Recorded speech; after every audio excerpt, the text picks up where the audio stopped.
Fantastic. All right. So what we are doing today is Alex has graciously deemed the live stream worthy enough of his appearance to come in and have a chat to us about water cooling. So Alex, why don't you go ahead and inform us what you do at Computer Lounge? Introduce yourself to the kind folks out there at the moment. My name's Alex. I manage sales here at Computer Lounge. If you purchase from us, I hope you do, you'll probably hear from me now and again. I'll often help quote systems, quote hardware, give advice, and in general just help you out through the sale process. Cool. And what is your kind of main area of speciality here at Computer Lounge? I'd have to say my areas of speciality are probably divided. I'm not a big gamer, I'm going to be perfectly honest there, although No! although I ventured into gaming a little bit just the last couple of days and we've been playing some Doom. It's been really good fun. So for those of you who may or may not follow the Facebook page, Alex has recently upgraded to gigabit fiber and is downloading at 38 megabytes per second. Yeah, I think the most I saw was about 45 megabytes a second. This was Doom on Steam. On Steam, yeah. Yeah, that was absolutely nuts. It was pretty good. Yeah, so everyone's been quite a little bit jealous of Alex recently. So just to give you guys a bit of an update on the stream, we have YouTube going, we have Twitch going. If you guys can give us just a comment on YouTube or Twitch, just to let us know that everything is A-OK, that the audio is fine, and that I am actually getting your comments through the Restream application, that would be fantastic. And then we can go from there. Thank you, Thomas. Oh no, Thomas, he's watching. We have a watcher. So we have a watcher. We have a watcher. That's a start, I guess. It is a start. It's a good way to start off a stream. So it looks like yes. Oh, we got Rohizzle and Infected Worm in the chat as well. Thank you very much for joining in, guys. Everything is perfect. Oh, that's so nice to see. So nice to see. All right, so YouTube is going as well. All good from here. It's all good. Oh, fantastic. Restream is doing its job. So we're getting in everything from Twitch and YouTube. Fantastic. All right, well, let's go straight into the stream then. Let's talk about water cooling. Is that Twitch chat on the left? Or? Yep, so just, sorry, I should have explained this to you before. That's all right. Everything on the left is Twitch and YouTube, and then Facebook we're going to have... Twitch and YouTube combined? Yep, Twitch and YouTube combined. There should be Facebook comments on there as well, so if someone watching on Facebook at the moment can give us a bit of a heads up as to what's happening over there, so a comment would be nice, Facebook people. That would be fantastic. And yeah, so we should be able to actually pull all the comments and stuff through into there, so you only need to monitor one. But your job is to talk about the water cooling. My job is to manage the stream. So you focus on the water cooling, and I'll do this, and if there's any questions, I think I'll direct over to you guys. Mark Furlong test. All right, so it's showing up on my phone, not showing up on the Restream application for some reason. That's a bit frustrating. Good.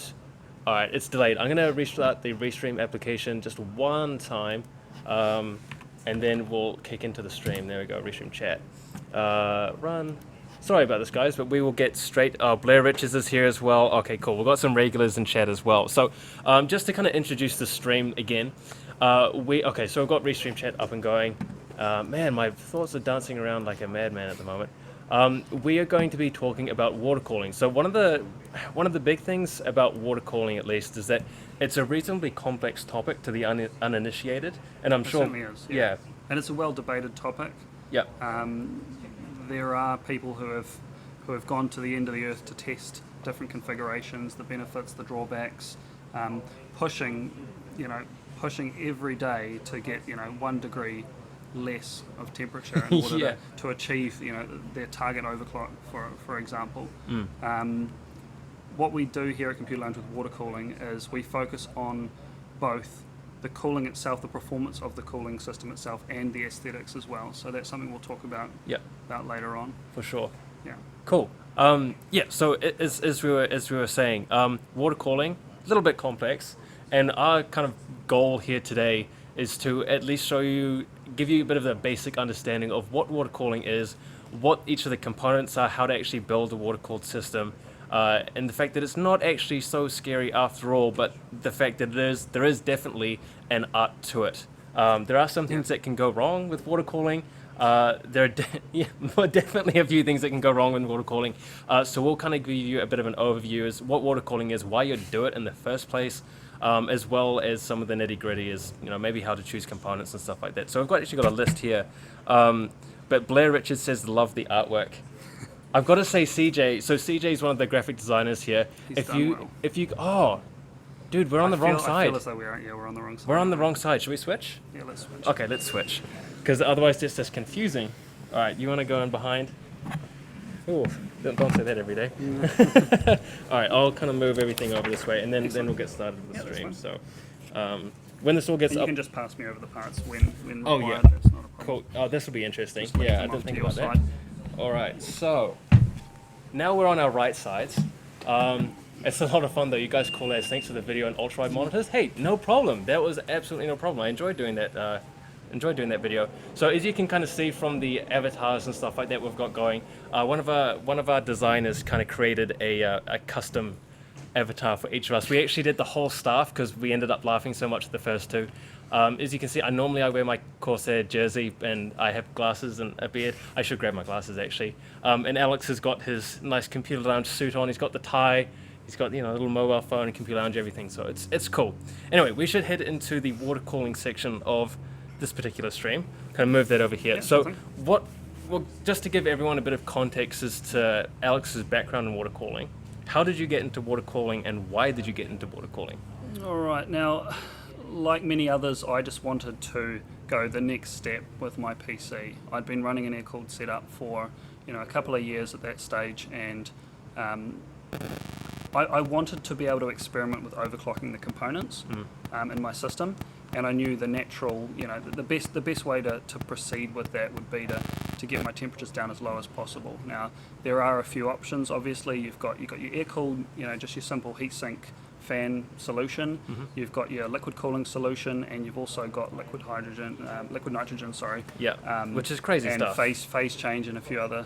Phase change. Yeah, phase change cooling is another one. Okay, we'll get into It's almost like that a a little bit later. refrigeration unit that you have outside your case.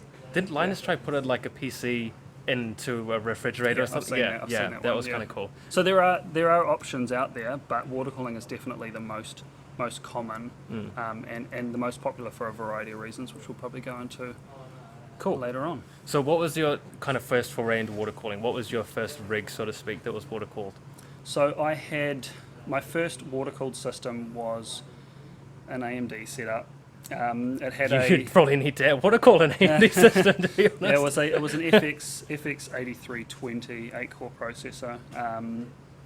So I managed to clock up pretty high, I think, and I think I got it to about 4849 under liquid cooling.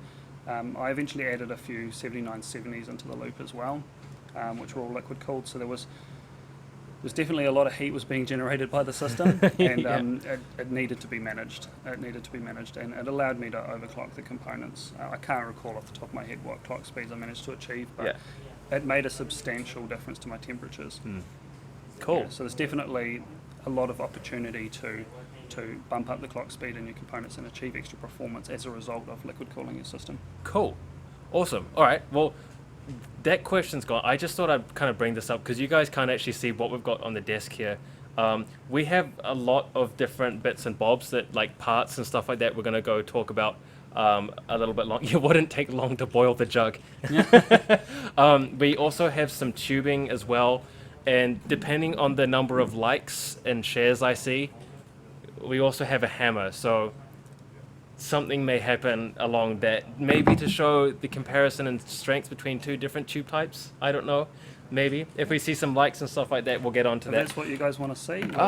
It's ready to go. Safety first. Safety first. Hey, well, definitely. why don't I put these on? Because I'm missing some glasses at the moment. How do I look? Not good. Okay, we'll put those away. All right, They're so definitely not stylish. let's get into the meat and potatoes of this then. Perfect. So why would you even consider water cooling in the first place as an average kind of customer? All right, so I sort of summed it up in my previous comment.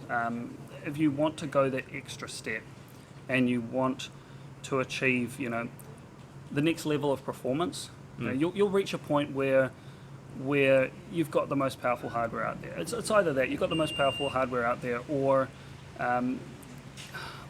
I wouldn't say there are users out there who would purchase a mid-tier, entry-level mid-tier graphics card, for example, and liquid cool it in an attempt to reach a similar level of performance to the model above. But in terms of sort of value for money, it's definitely not the best option. Yeah. You'd be far better off to actually purchase the next processor or the next GPU as opposed to liquid cooling it. So who would consider liquid cooling in the first place is people who want to build something unique. I think is one of the main reasons for liquid cooling. So I would agree. It's your opportunity to make what I consider a work of art. I feel as though a liquid cooling system, really can look incredible, and depending on how you build it, you can build something very unique. Some of the stuff that we've done before, if you guys haven't already checked out our Instagram already, the PC that we're using to stream this on, you guys can't actually see it at the moment, but it looks good in the dark. It does actually look Darkness really good in the dark. well. The cameras are all rigged up, so I can't move them around, but you can do a lot of different stuff with water cooling. Definitely. So if you're after something that's not just your regular fractal R5 slapped in with a GTX 1070 or something like that, you wanted to create something that was unique to you, something that was extremely custom. Yeah, it gives you the ability to color coordinate as well with having the selection of coolant colors that we have. Yeah. Pastel coolants, blood reds. There's a huge variety of coolants that we sell as well as dyes as well, so you can actually tweak the color of the coolant to match virtually any color that you may have in your system. So Agreed. Freedom is what you. Freedom. That's what we're wanting. Freedom to express yourself. Somebody really wants me to say double light dev. I wonder why that might be. I don't. Do you know what that is? No idea. No, I don't. I have no idea. Viapav says hello. Tony the T-Rex. Double light dev again. Overclock as well. So you've already touched on that. One of the big reasons to water cool a machine is to lower down those temperatures so you can increase the clock speed and stuff like that. Get more performance. You do have to be very very committed to venture into water cooling. Yeah. I don't feel as though overclocking alone is a viable enough of a reason to, unless you're trying to break a record, I don't feel as though it's a viable enough reason to drop $1,000, because you're often spending $1,000, even up to $1,500 on your liquid cooling components. Yeah. And even more if labour is involved as well. So RGB dye. That would be hilarious. Well, there's a company called Mayhem's. And yes. Some of you may have heard of it. If you've done water cooling before. If you've researched water cooling before, you may have heard of it. Now, Mayhem's and Jay's 2 cents. Yeah. One of the guys from Mayhem's, who I follow, has been working on a chameleon coolant, which changes colour based on the temperature of the coolant. That's sick. Yeah.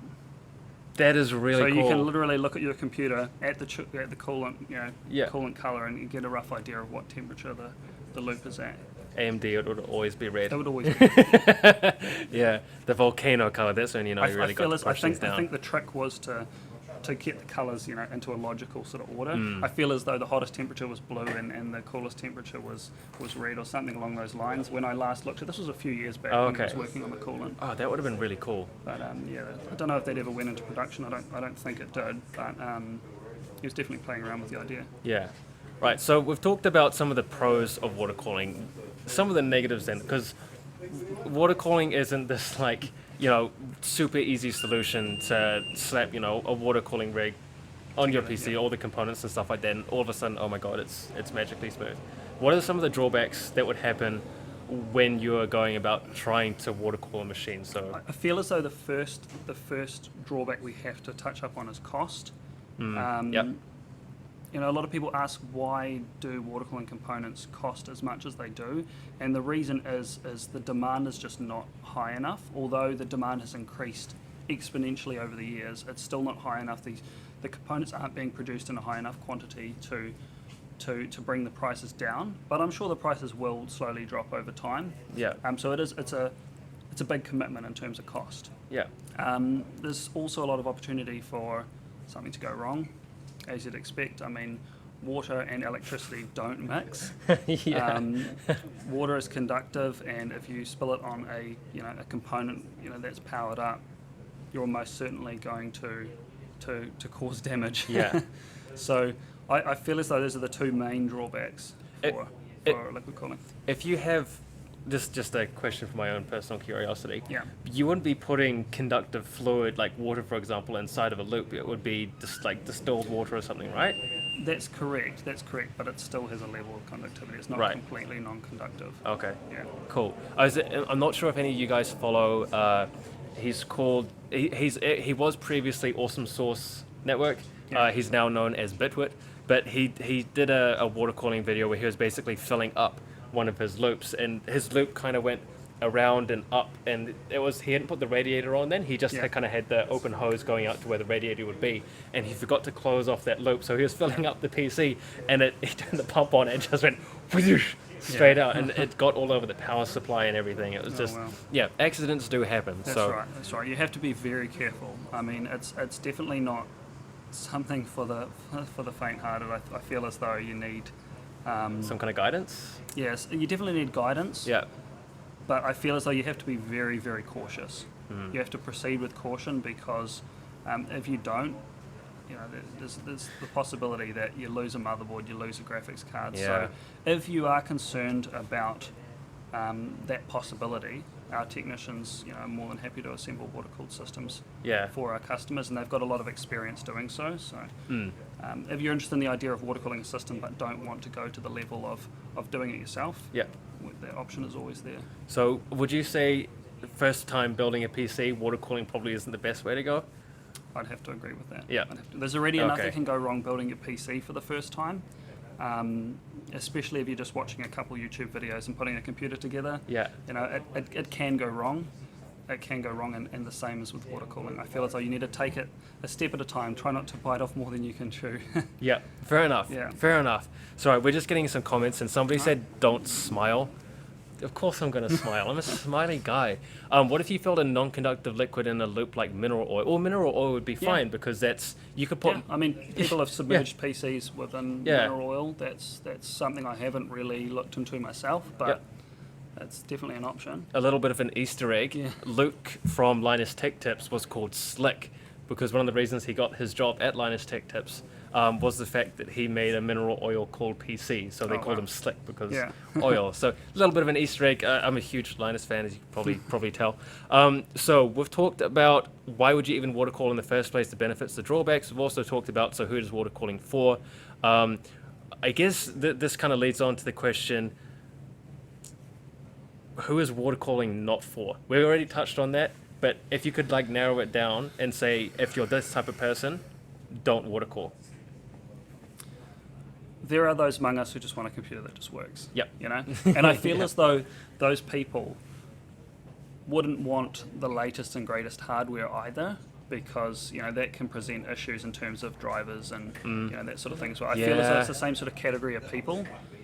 We do get people in here that just want something mid-range that that they can depend on. Also, perhaps for a business PC, I can't see liquid No. cooling as being a viable option for a business PC. Yeah, unless While it was we like do a see it showcase or for something. either a showcase or a server, perhaps that's under constant load. Yeah. I mean, Google servers are all liquid cooled, so Yeah, some of the cooling for the server farms and stuff like that is nuts. Those all have to be liquid cooled because they generate so much heat. Damn it, I had a point that I was going to say before. Who should? Okay, yeah, I'm going to give. I like using myself as an example because that's something that I can relate to personally. I would not be a candidate for water cooling, primarily because when something in my PC breaks, it frustrates me to no end. And if I have to disassemble and actually drain a very good loop point, and do that kind of stuff, whenever I get something that's not working, the added cost, I would just get frustrated. not with only that. the added cost, but the added It's the amount of time. work. Yeah, Yeah. Diagnostics of a liquid cooled machine is obviously going to cost you a lot of time. Yeah. A lot of time. You have to keep that in mind. Mm.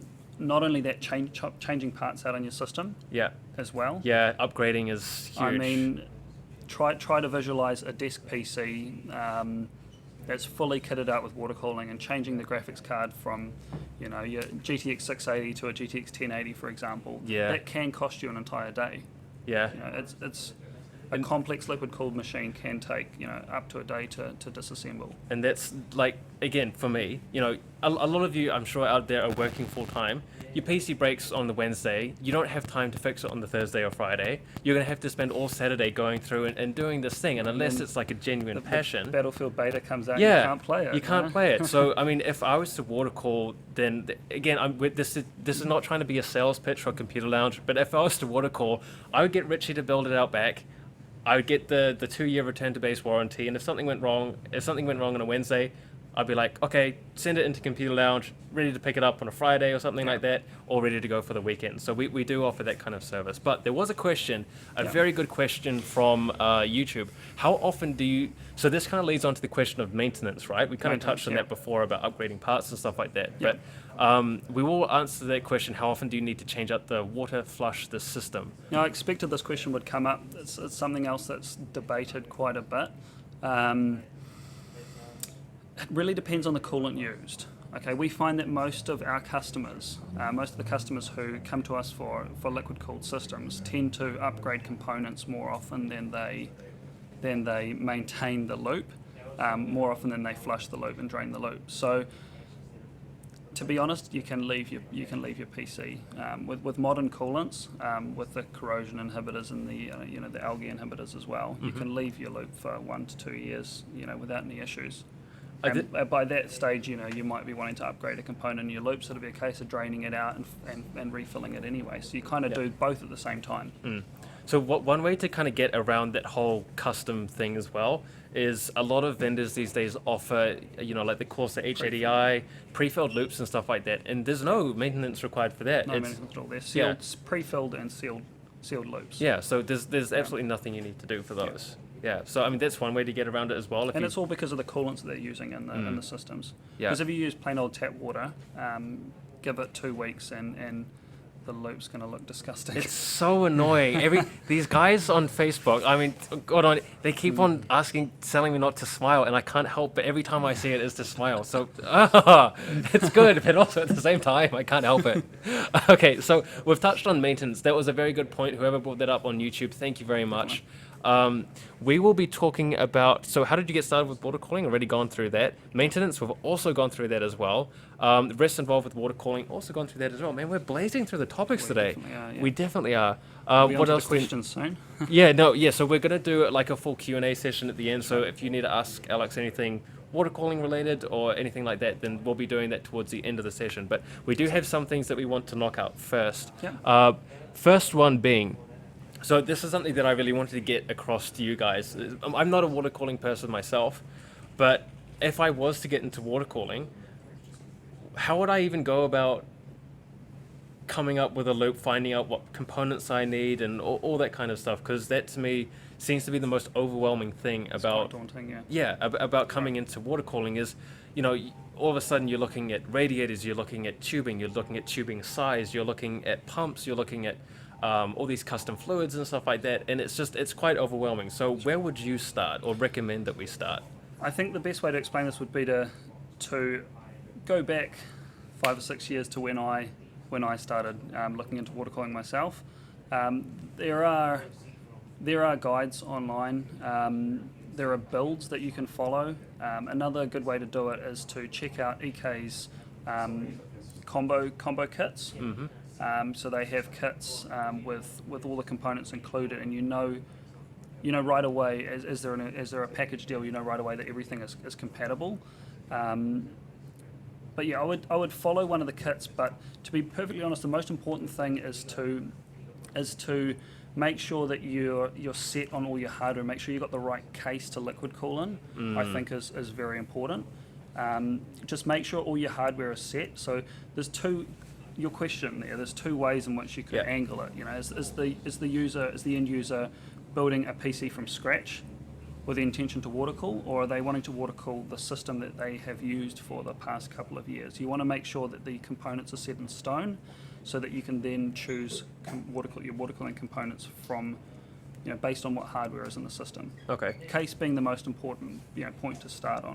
So your case, when you're going into water cooling, the most important thing that you really, because definitely a case. I guess that makes sense because that's going to be the frame of your whole build, and That's correct. depending on what components you put in there, compatibility is a big issue when it comes to water cooling, right? Yeah.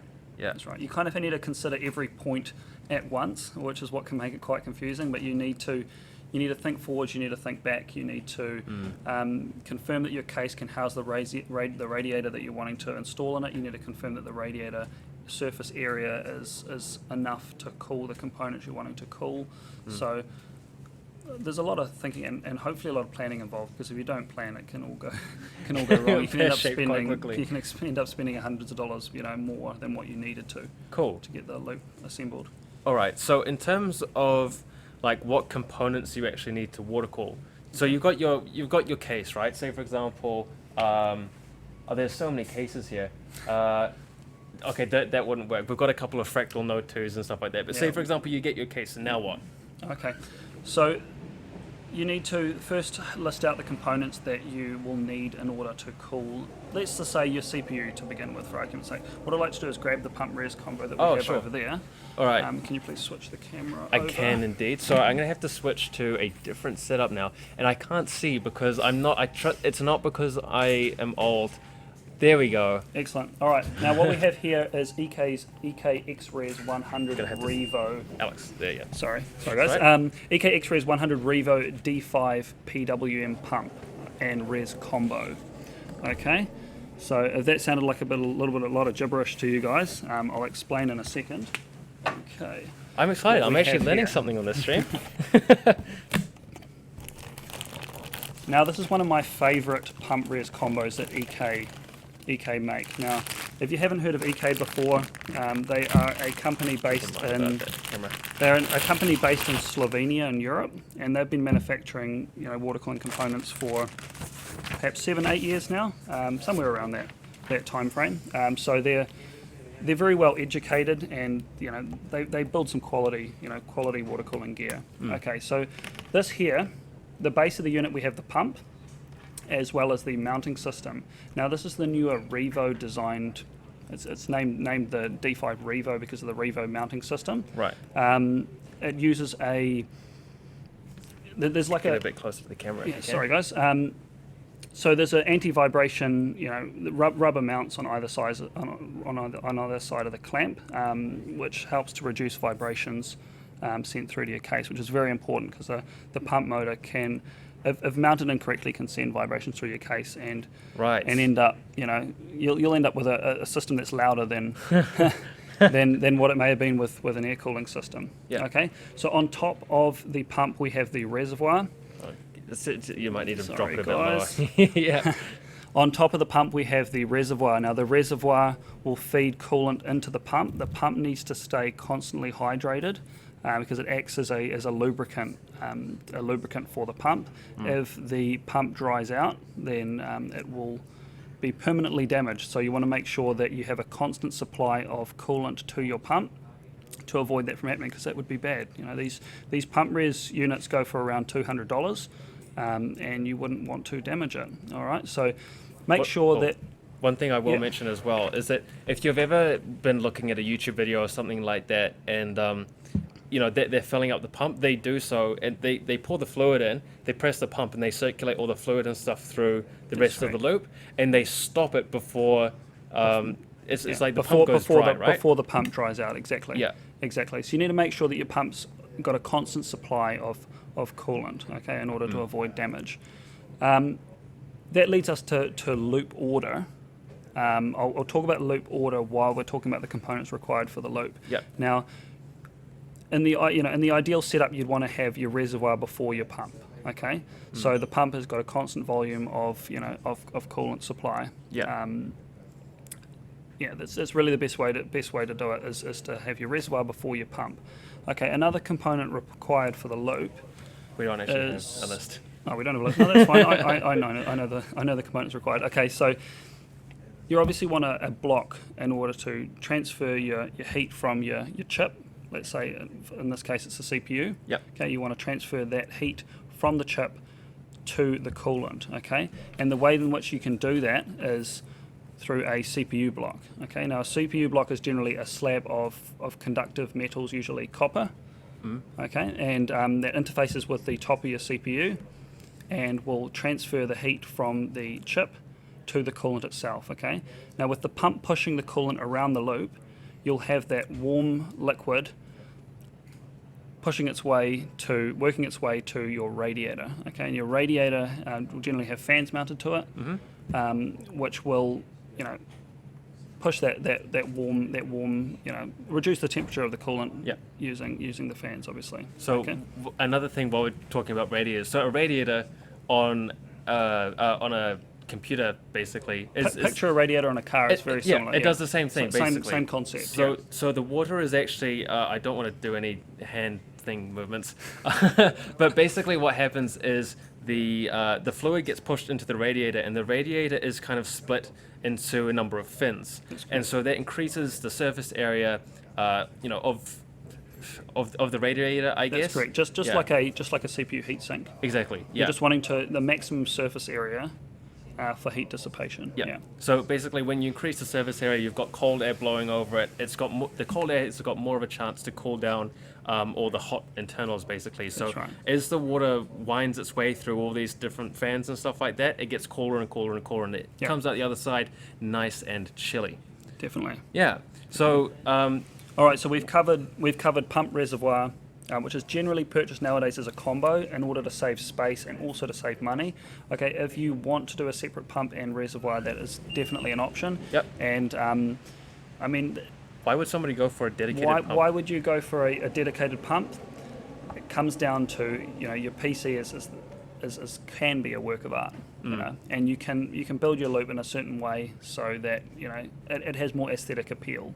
If you had a large case like a 900D, for example, Corsair 900D, it may make more sense to run a separate pump and a separate reservoir in order to allow yourself to mount the pump very low in the case. Yeah. There was actually a good question that came in from Jason Kershaw. Jason, I recognize the name. He's a regular on the stream. Pump strength. Yeah. So pump strength is obviously a bit of an issue. How do you determine the pump strength of your loop, basically? Now, I'm sure there are people out there that have measured flow rate when introducing extra blocks, introducing 90-degree fittings, introducing extra radiators.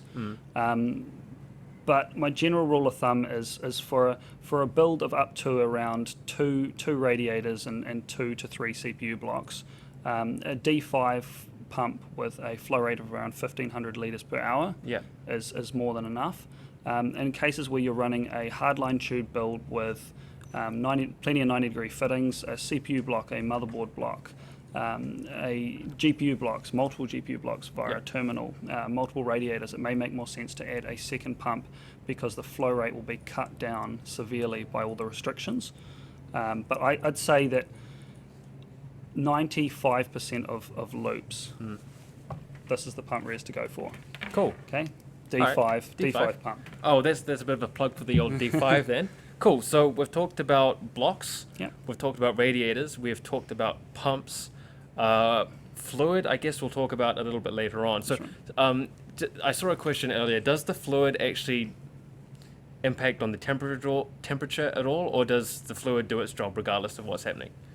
I'm sure that it does. Now there are companies out there like Mayhem's who experiment day in and day out with different solutions with different chemicals in order to achieve that was a great term, solutions. Yes. longevity of the coolant, as well as thermals, good thermals as well. So I'm sure that there is a difference, but the selection that we have available to ourselves, in terms of the coolants, the e-coolant, pastels and blood reds and the other coolants that we use as well from Mayhem's, they're a purpose-made liquid cooling, PC liquid cooling coolant. So you'd expect that the temperatures, would be almost the best that they can be. Yeah. With these purpose-made coolants. So you wouldn't go, for example, put like the coolant fluid from your car in your PC. Would that be a no-no? I wouldn't. You wouldn't? No, I wouldn't. But I'm no chemist, so Yeah. we had a refrigeration expert in here earlier today, and he was talking about how he was going to build a liquid cooling loop with a little sort of like a mini fridge, Okay. similar sort of fridge that they use in camper vans and stuff like that. He's going to build it into his loop. So Okay, he cool. was going to use like a glycol alcohol mix in his loop, but I mean that was his profession, so Yeah. I trusted he knew what he was doing, but I just used the coolants that are available to us. Cool. Hey, we had a trust in good him. question coming in from Blair. Does the size of the reservoir actually matter? Mostly no. What you've got to consider is a larger reservoir means a larger volume of water, and a larger volume of water or coolant will take longer to heat up. That's about the only benefit I can think of having a larger reservoir. Yeah. Is you could power your system on, technically in theory, with your fans disconnected, and run the system on desktop, without your temperatures overheating to the point where your system shuts down. That's the only benefit I can think of. Obviously, there's a minimum size, required in order. Well, that's tiny. Like, if you guys look how big that is a very small reservoir. It'd probably be worth mentioning actually the reason a reservoir is required in a liquid cooling. Yeah, go ahead. Okay. Now, a reservoir is as you can see, is a volume of water larger than any other in your loop. Okay. Now, the main reason for using a reservoir in a loop is to allow a pocket of air at the top of the reservoir for your air bubbles that are introduced into the loop to escape to. Okay. When you first assemble your loop, as you'd expect, the coolant's going to be very aerated. Yeah. Because you've just put your loop together, you've poured your coolant in, and as the coolant's going through the air, a lot of air is being introduced into the mixture, and you're getting a lot of air bubbles. Okay. Yeah. Now, air bubbles will severely impact your temperatures. Air bubbles is not good. Yeah. It's not good in a loop. You don't want those air bubbles because they're not conducting the heat. It's not what you want in a loop. Okay. Yeah. So it needs to bleed that air. So the loop needs to bleed that air out through the system into that pocket of air that you have at the top of your reservoir. Okay. So you need a small pocket of air for that air to escape to, so that you don't have the bubbles going through your loop impacting your temperatures. Okay, so that's sort of the purpose. That was the purpose nice of to a know. reservoir. Thank you. I did not know that. Otherwise, you could run a loop without a reservoir, but then the air has nowhere to go. Oh, that's yeah. So I've seen your that loop actually. would be your loop would be full of air bubbles, and there'd be nowhere for the air bubbles to float to. Okay, so when it comes to obviously say for example we've been through all the parts and stuff that are required for a loop. Yeah. How would you actually? Are there any kind of best practices to go about actually planning out where to put everything? Because obviously, say for example the radiator, do you put that? Whereabouts do you actually need to put that when you come up with your loop? We look at this sort of more on a case-by-case basis, because it would depend on what case you're using. What parts you select depends on what components you're trying to cool, what case you're trying to install the loop in. What we tend to do is once the components are finalised, we'll generally draw out the loop. We'll start a sketch of the system's layout, the internal layout. We'll place the radiator in the most logical position for that case, which really does vary depending on what case you're using. But place the radiator, place the CPU blocks. I mean, they're not going to move. Place your pump based on where there is space, essentially. And then the only thing I think you really need to plan out is the tubing arrangement, the order of the loop, which we briefly touched on. But you just got to place your components and then consider how you're going to connect everything up with tubing and fittings. Okay. So are there any big points that you need to consider when you're actually planning out the loop? Are there any immediate this is not the right way to do a loop, or is it basically just a case by case basis, as you said? The only thing I got to say is try and have your reservoir before your pump. Try and place your pump as low down in the loop as possible. Accidental case pump. Sorry for laughing. I keep on distracting you. That's all right. That's all right. So try and place your pump in as low in the loop as possible. And the reason I say that is because if your loop were to leak, okay, now let's say your loop leaks, but the coolant doesn't go anywhere. I mean, it doesn't go anywhere apart from in the bottom puddle in the bottom of your case. It's not actually hitting any hardware. You'd rather the pump be as low down as possible, so you can shut down the computer and you can plug the leak so that the pump isn't damaged. Yeah. So that's one benefit of having the pump pump low down in the loop as well. So. Okay, interesting. And I'm sure there are others as well, just can't think of them right now. All right. So again, this is water cooling 101, so we're not going to be It's going. not an advanced class. I mean, Yeah. I've only built a few water cooled systems, but I sell quite a few, so I have a good understanding of how they operate. If you guys want to see a water cooling 202, for example, give us a like, give us a share, let us know that you actually enjoy seeing this kind of content. And we'll probably, I'm not sure, it will be kind of I'll cool. just brush up my knowledge, make sure I'm. Well, no, I mean, up to- what we could do is potentially actually design a water cooling system on stream. So we could be like, oh, this parts would work Yeah, we best could with certainly this. do that. And considering that we're actually at a computer store, we can just run out back and grab whatever parts we need, and we can kind of piece it together. So if you guys want to see that, show us some likes or loves or hearts or whatever is going on. If you're on Facebook, give us a share. If you're on YouTube, give us a like. If you're on Twitch, just... Honestly, some really good questions are coming in through Twitch, so just stay awesome, guys, on Twitch. Oh yeah, we have a ladder going on out back, so you can see Richie. Please don't fall off in the stream, man. All right, now we have a question, I believe, on YouTube. So Yes. AIO, if you want to read that one out, that's. So the all-in-one calling kit. So if you're looking for an all-in-one calling kit, their code name is, or their abbreviation is AIO. So the AIO water cooling kits don't have places to trap air. Is it bad to have bubbles in your loop? It is bad to have bubbles in your loop. Now, the way I understand it is that all-in-one liquid cooling loops, the air has been sucked out of them. Okay, so it's a vacuum loop. I believe the air is sucked out completely. Yeah. Otherwise, it would impact on the temperatures, as I mentioned earlier. Okay, Yeah, cool. So they're a factory sealed loop. What is this, by the way? It's a radiator. Oh, we haven't talked about the radiator yet. Okay, so we should have probably brought this up when we were talking about radiators. We'll go back to cam 2. There we go. So you want to show... We'll go talk a little bit about radiators quickly. What is... I've heard this flushing. You've got to flush a radiator. What does that mean? All right, now, in this case, EK have manufactured this radiator, or branded this radiator. Now, in the case of EK radiators, they claim to have flushed the radiator. I believe that they have. Now, every radiator manufacturer does a pre-flush in factory. Okay. Now, you can flush the radiator. First of all, what is a flush? Okay, what is a flush? Yeah. All right. So, when we're talking flush, we're just talking feeding coolant into the radiator inlet, or coolant or water or whatever, whatever liquid you want to use, feeding it into the radiator and flushing it out. Okay. So it's basically just like power hosing the radiator. Power hose, exactly. That's a good way Okay. to For describe it. layman's terms, because I'm the layman here, so I'm just dumbing everything down. All right. Now the reason you would do that is to ensure that any of the fibers and grain and any of the pieces of grit and metal that are left over from the manufacturing process are rid of. Okay, you don't want them in your loop. And saying that EK radiators are pre-flushed, I haven't personally ever flushed a radiator. Okay. I've seen because Sherwin I do it know all the time. He basically I just see it. when we're changing Yeah. coolant colors as well, it's important because you can have a lot of sort of dye left over and you don't want it to don't want it to change out the color. That would explain why the sink was red the other day. we Yeah. we have a so in our kitchen. If we're changing Yeah. from red to white, the last thing you want is to leave red coolant in the radiator, or you'd end up with a pink loop. Yep. Unless that's what you want. Hey, that's cool. Buy some red, get a pink loop. Yeah, all good. So this is a radiator. So as I was talking about before, you guys can see all the really small fins and stuff like that. And it's you can see the fins are very fine. You can actually see my hand behind the fins as well.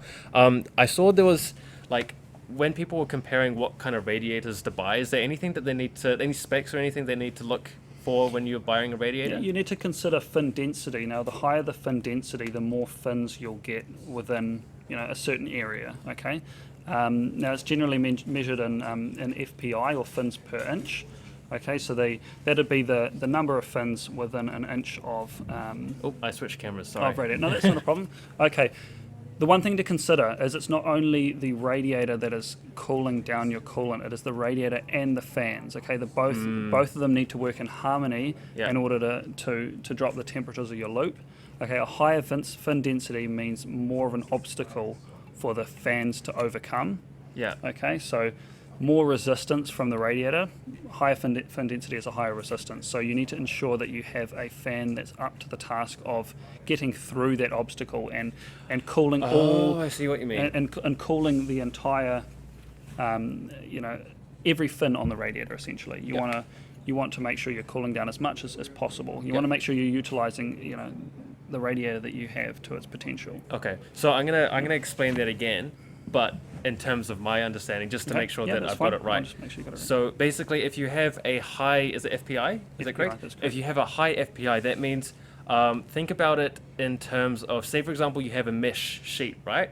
And you've got a fan blowing through the mesh sheet. You have a single mesh sheet. You've only got so much resistance to get through. You've only got so much mesh to get through. But if you put another mesh sheet on top of that, more mesh, it takes a lot more. If you got the same fan, for example, it takes more to actually get the air through. If you put more and more sheets on, then you actually need a higher, a more powerful fan. And if you were heating up that mesh, if you were heating up that mesh, the more mesh you have, the more heat can be dispersed. I guess across the mesh. So as the FPI as the FPI increases, you're going to have a more and more powerful fan. The surface area increases, but also the amount of resistance increases as well.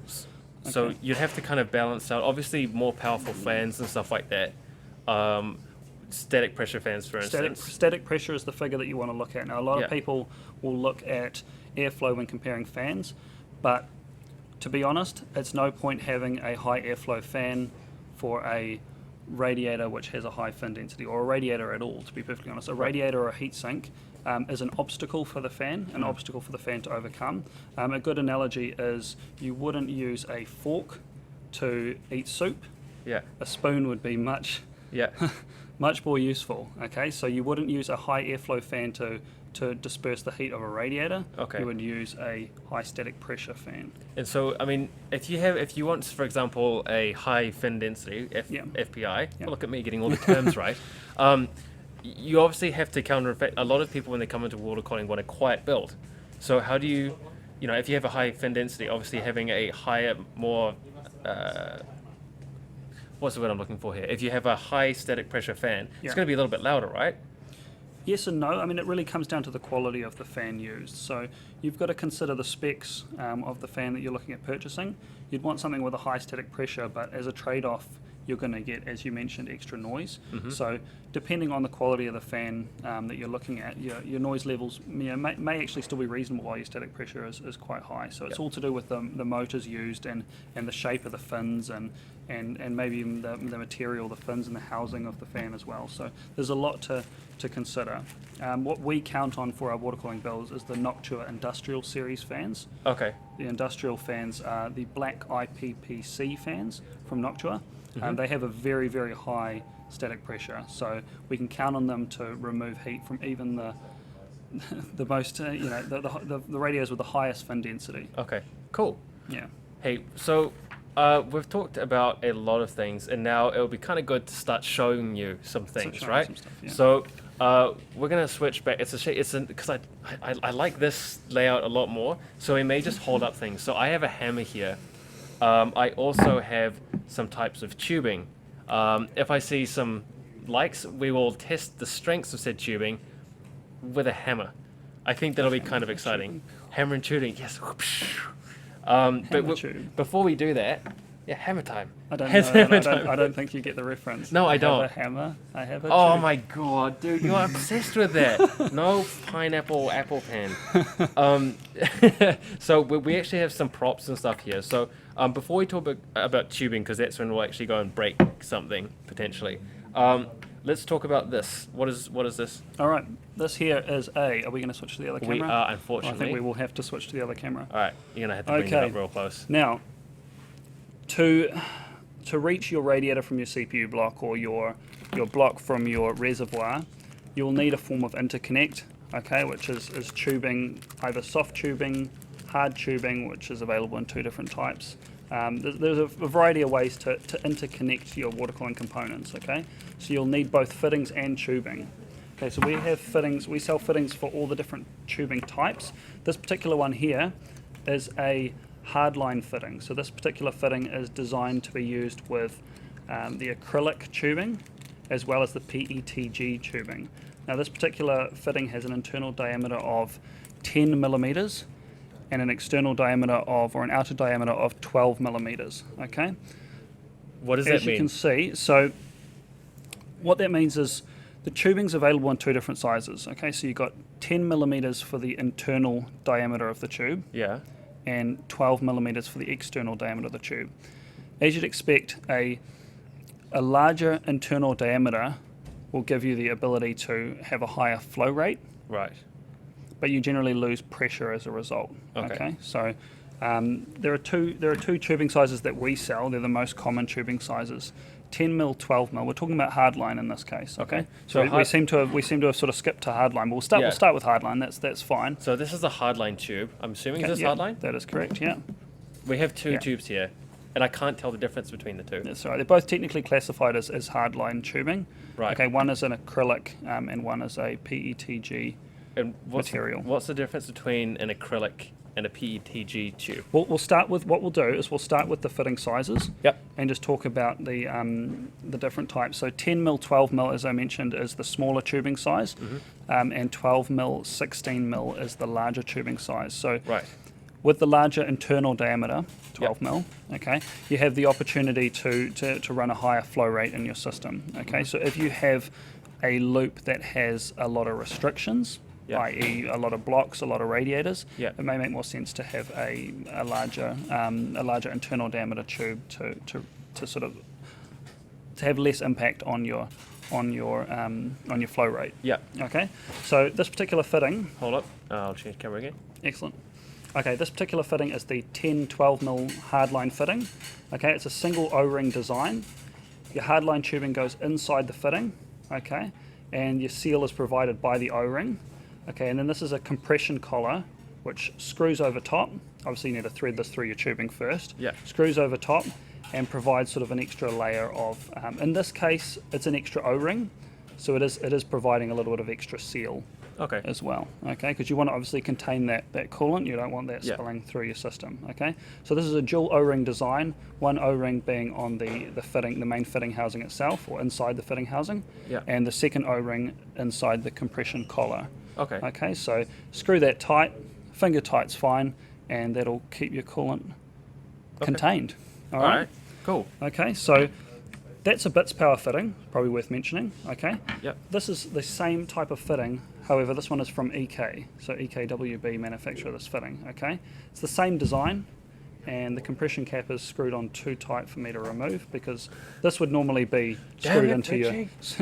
this would normally be screwed into your block or your radiator. Okay. Can you hold it still for a second? Because Sorry. it's kind of hard to see. It should focus in a second. Okay. Oh no, you need to bring both hands up so it's like, yeah, there you go. So it should focus. There we go.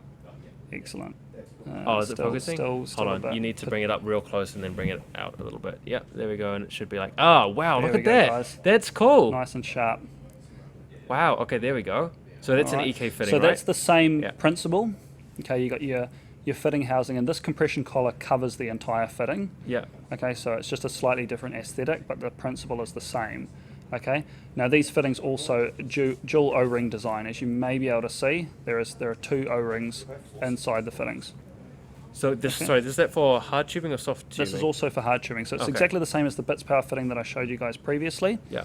It's just from a different manufacturer, from EKWB. Okay. And these ones are available in a variety of different colours: gold, red, black, nickel, and a few others as well. Okay. Okay, so that's hardline fittings. Both of them are 10-12 millimeter. Come Okay, on, focus, from man. both. Focus, camera. You kind of need to like bring it so it Put the covers up the bulk- most. there There you we go. There you go. All right, so hardline fittings from both Bits Power and EKWB are shown there. All right. Okay, so What is the red one? the red one we'll go onto in a second because Okay. that's the soft tubing, so Alright. we'll leave that for a bit later. Aw. Okay. Hardline tubing is available in two different materials. Okay, you've got your acrylic, which is this one on the top. Now I'll see if I can get that to focus. Excellent. You've got your Nice. acrylic. You've got your acrylic tubing on the top.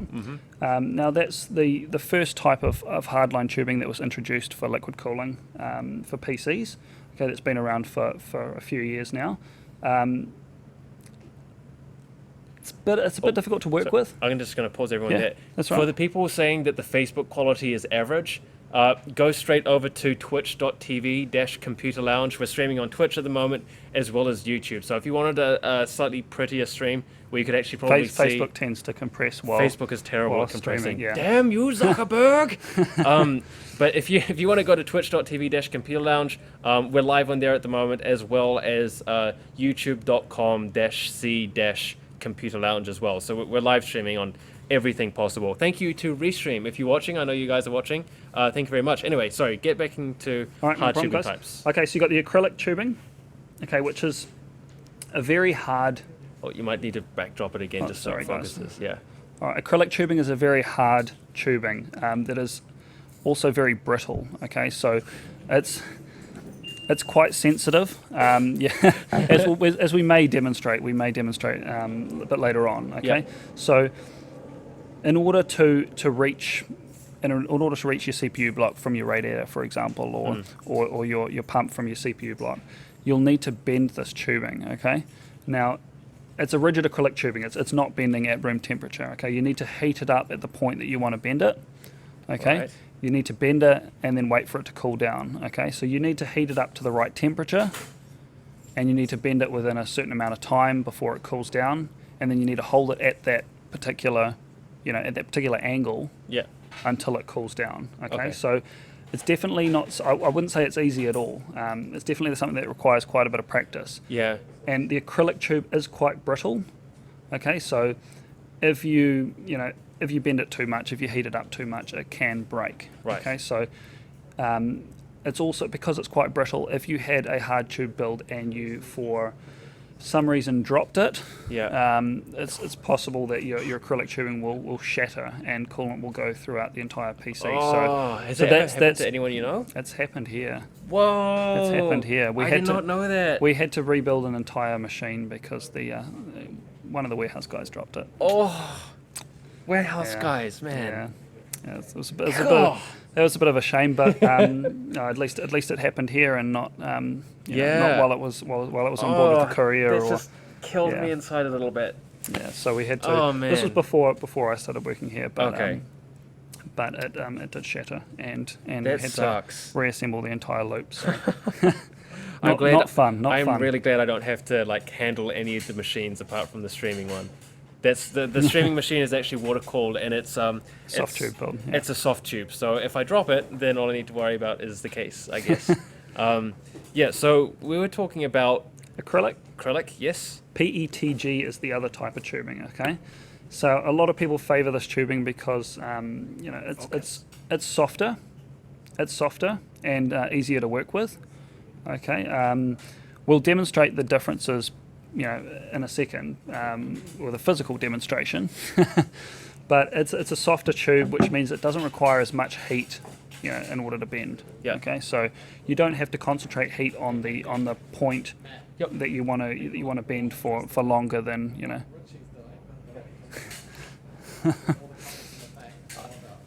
Do people actually want to know what's going on back there? Because everyone seems super interested in what Richie's doing. What are you installing, Richie? Security cameras. Okay, we're installing new security cameras. I hope we're trying to do a stream about water cooling. It's distracting. Everyone just wants to know about what's going on the ladder. I think everyone's just waiting for you to fall off, to be honest. Don't do that, please. Stay on the ladder.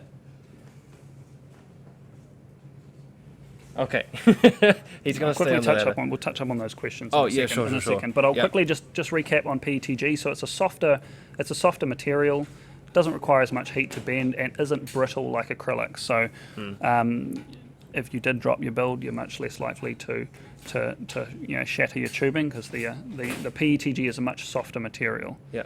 Okay, so I'd have to say one more thing.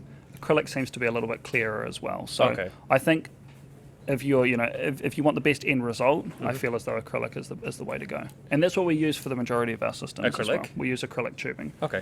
Okay. Why don't we break something now? We can do that. I think we should definitely do that. If we Alright. can see some likes and stuff like that, we'll show you the strength of acrylic versus PETG. And wow, that was quick. what we're gonna do, we have a hammer, as you can see, and what we're gonna do is bang down on the acrylic and the PETG. We've also got a little thing here. So the way in which we'll do that, I'll actually get up and move the camera a little bit closer. But you should be able to see like the structural integrity of acrylic versus PETG. So we're gonna do that now. Do you want to put your safety glasses on? Oh, sure. And I'll just look away, like a. It's difficult to like a determine. bitch. I must say it's difficult to determine which is which before we do this test. You know what? I'm pretty sure this is the acrylic. Yes. Wait, is acrylic the one that breaks? Yes. I don't think this is the acrylic. Hold on. This feels soft. That feels like it would. Oh, I don't know. I don't know. What we'd have to either heat it up We'll or hit it hit with both. a hammer to find out. Okay, I think we'll just hit it with Which a hammer. one should we do? Okay, so how are we going to do this?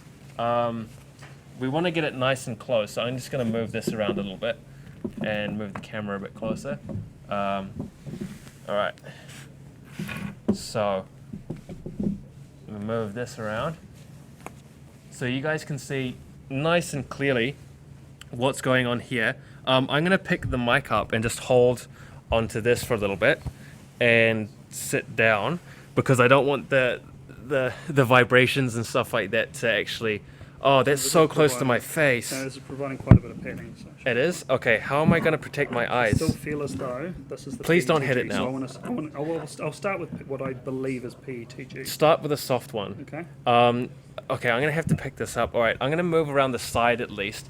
You'll still be able to hear me, but I don't feel like spending my weekend. Don't do it just yet. I won't. I don't want to spend my weekend in the hospital with acrylic in my eye. So if we can see was one more kind of like little spur of likes on Facebook, this is up to you guys, or a share. A share would be nice. And then we'll start banging on some tubes. Yes, Craig, I am wearing eye protection. Yeah. So do you want to bend down a little bit just so people can see? Eye protection. See, we take health and safety serious. Osh, you don't need to come here. All right. So close to my face. That's what she said. All right. So yeah, give that a go and give it a smack. All right. Wait, is this the one that's going to hurt my eyes? I believe this is the PETG. So it'll just we'll show you. Okay, we'll see what happens. I don't want to no spoilers. All right. No spoilers. Okay. All right. Go ahead. Be a man. All right. This is the acrylic. I told you. I told you that was the All one right, that as was you going to can break. As you can see, the hammer has shattered the tubing. All right. The hammer has I got it the indeed wrong way shattered round. the I got it tubing. the wrong way around. Oh man. All right. Now let's try the PETG. Okay. All right. So this is the PETG, which is supposed to be the softer.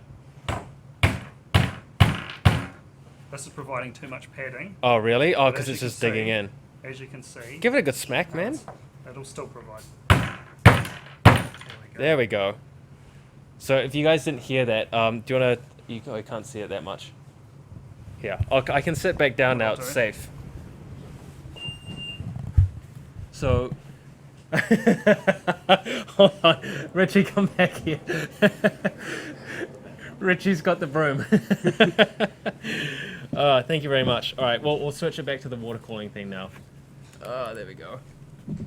Well, that was quite That exciting. was interesting. That was quite exciting. We've never done that before. Right, so as you can... what have I done? There we go. So as you can kind of see from what we've demonstrated, the acrylic tubing is very brittle.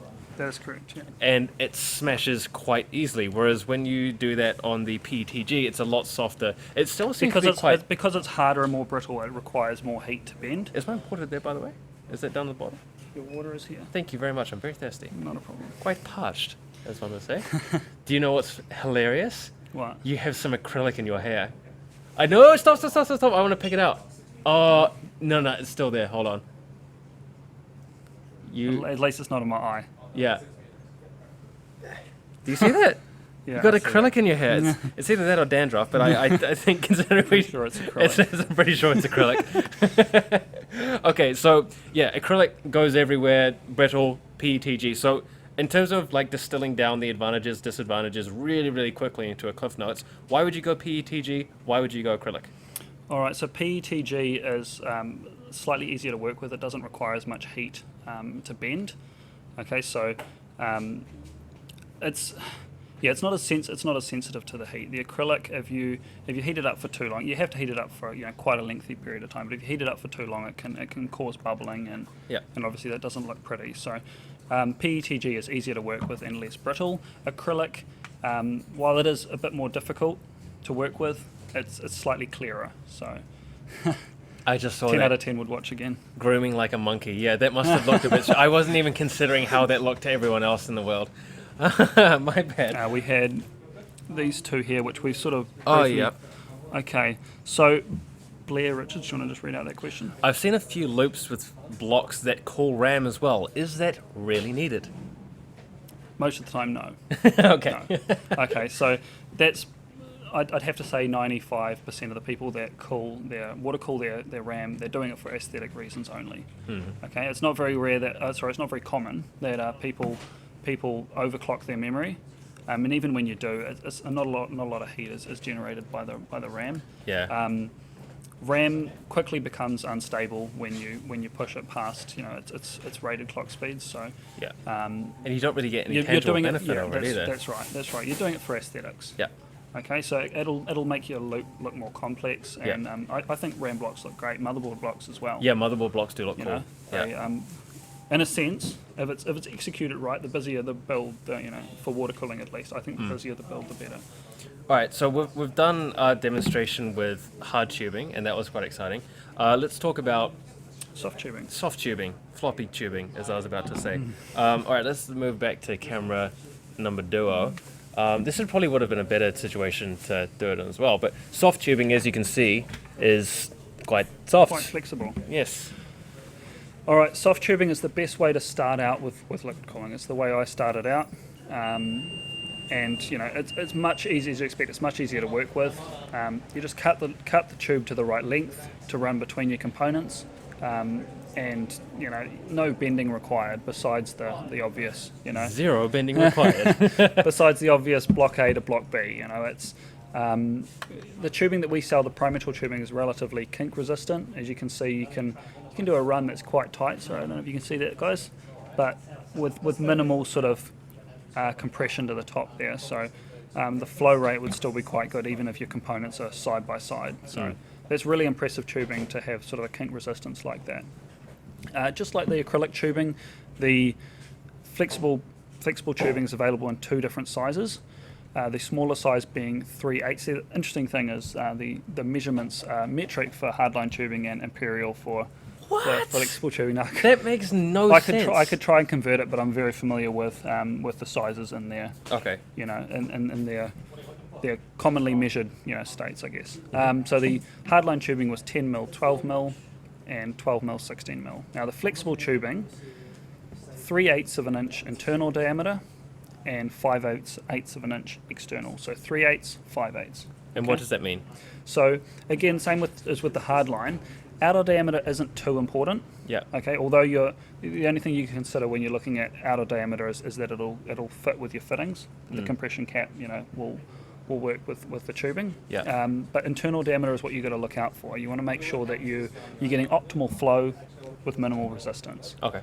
Okay. So smaller builds, I'd use 3/8, 5/8. Yeah. Where there's room, I would use the half inch 3/4 inch, which is the larger tubing size. Now I'd use that because of the higher flow rate.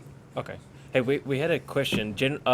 Do you guys, this is from YouTube, by the way. Hi guys, do you need 2 rads, one for CPU and one for GPU, or is 1 rad enough? Cheers, just tuned in. Perfect. So that's, I guess what we got to ask then is, are you running a single loop or a dual loop? We haven't actually spoken about dual loops. Yeah, what but is a assuming that you're running a single loop, what we should probably touch up on is how much radiator area is required per component. Now, Right. the general rule of thumb is a 120mm radiator per component, Right. and an extra 120mm radiator if you intend on overclocking.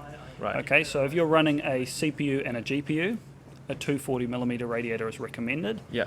and a 340mm radiator is recommended if you intend on overclocking. Okay. Okay, so So 320. 360. 360. I Okay. intended to say 360. My apologies. Okay. So one radiator is definitely enough as long as the radiator has enough surface area. Okay. So Okay. the radiators don't need to be separated. but as long as you've got enough surface area to cool your components. Yeah. I'd like to say that more surface area is better for your temperatures, but you'll reach a point where you can increase the number of radiators, you can increase the amount of surface area, and you're not going to see any tangible sort of performance or difference in temperatures. Okay. Okay, so 120 millimeter radiator per component is recommended, with an extra 120 millimeter for overclocked builds. Okay. Well, one of the things that I'd like to talk about as well, we're coming to the end of the session as well, guys. So if you guys have got any questions, Twitch, you've always been good for questions. YouTube, also very good for questions. Facebook, if you guys have got any questions you want to direct to Alex, now would be the time to ask them. But one of the questions that I personally had is when you're looking at a lot of water cooling components and stuff like that, the blocks tend to be made out of different materials. So you have, I think it's a nickel block versus a copper block. Yeah. What's the difference between a nickel and a copper block? Okay, the most important thing to note is that both blocks are actually manufactured out of copper. Okay, the actual thermal interface, material itself is copper. Right. Okay, the only difference with the nickel blocks is they're actually nickel plated copper. Okay, so because nickel itself, cheating. yeah, that's right. So the only reason they're using nickel plated copper is purely aesthetic. Okay, copper is an excellent conductor of heat. That's why copper is often used with frying pans and that sort of thing as well, and pots, the bottom of pots. Copper is excellent for conducting heat, and it's the best material to use for a water block. The only reason nickel blocks are introduced is because obviously the copper throws your build to one colour scheme. Yes, true. And if you want a more neutral colour, nickel works better. Now, it's debated as well, but most people will tell you that the copper blocks or the pure copper block will give you better thermals. The nickel will just interrupt that conductivity of heat a little bit, ever so slightly. I'd still personally choose nickel coated blocks over copper blocks, purely because they look, in my opinion, quite a bit better. Okay, cool. But if you're interested, purely in performance, I'd go for the copper block. All right. We have another question here. Are you guys thinking about the paid class? I'd be very interested to come along. Yeah, so this is an idea that we've kind of toyed with, is doing a paid water cooling class. So you guys come in, you obviously pay for the instruction, but you also pay, included in that is some tubes and stuff like that. So we can show you how to bend tubes and all that kind of thing. If you are interested with that, please let us know in some form or another, post on our Facebook, or let us know in some way, because that's something that I have been looking into, and if we can get that up and running, then that would be really awesome. Yeah, that'd be quite good. So we would obviously run that on a Saturday or something like that. Maybe during the week, I don't know, depends on what happens. I'm getting Saturdays, I have to work on Saturdays. As long as it's Richie out the back doing it. Yeah, that's true. So paid class is definitely something we're considering. So honestly, give us some support, and we can make that happen. Hold on, we had another couple of questions as well. Push-pull setups for optimization. Does it really matter? I think that's a very good question. That is a very good question. Making sure you have the best fans is the most important, is the most important first step. Yep. Okay. And when I say the best fans, you want fans that have a high static pressure. Okay. If you have average fans, push-pull is the best way to, and you want to stick with the fans that you've got. Push-pull is one way to improve your temperatures. But you reach a point, just like you reach a point where adding more radiator, surface area isn't going to give you any improvement. Yep. You reach a point where adding extra fans isn't going to give you any improvement either. Okay. You've got to consider that adding extra fans is adding extra noise. If you're not concerned about noise, by all means try it.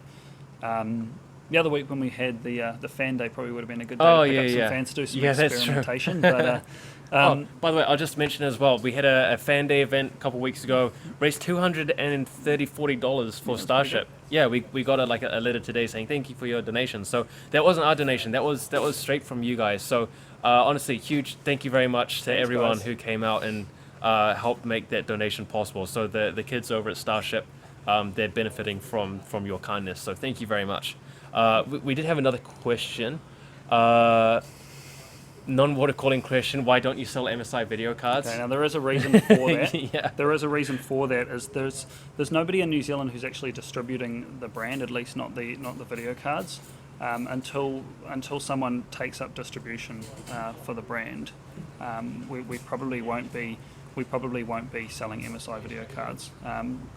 It's a shame, I must Yeah. admit, because they make some excellent products. Yeah, they really do. But we'd like a local distributor so that if there are any issues, support is local.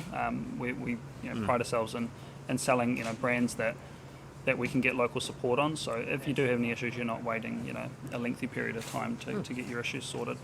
We'd love to, maybe one day in the future if we get someone to take on the brand.